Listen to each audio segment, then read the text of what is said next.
আজকের গল্পটা হলো এক কুকুর আর এক নেউলের বন্ধুত্ব। হ্যালো ভাই বন্ধুরা, কেমন আছো? আশা করি ভালো আছো। তো আসসালামু আলাইকুম। আজকের গল্পটা শুরু করা যাক। ভিডিওটা স্কিপ করো না, পুরোটা ভিডিওটা দেখে মজা নাও। কুকুরকে বহু মানুষ মিলে পাথর মেরে এক কুকুরের মাথা ফেটিয়ে দেয়। তখনই বহু রক্ত পড়ে।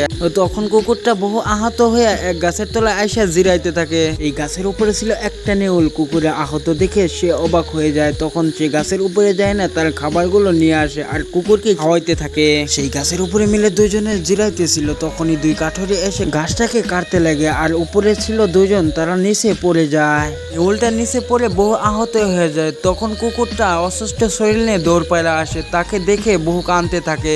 কুকুরটা তাকে দেখে মুখে করে নিয়ে তারপরে পিটিনে এক ডাক্তারের কাছে উপস্থিত হয়ে যায়। ডাক্তারটা তাকে ভালো করে ট্রিটমেন্ট করে সুস্থ করে তুলে।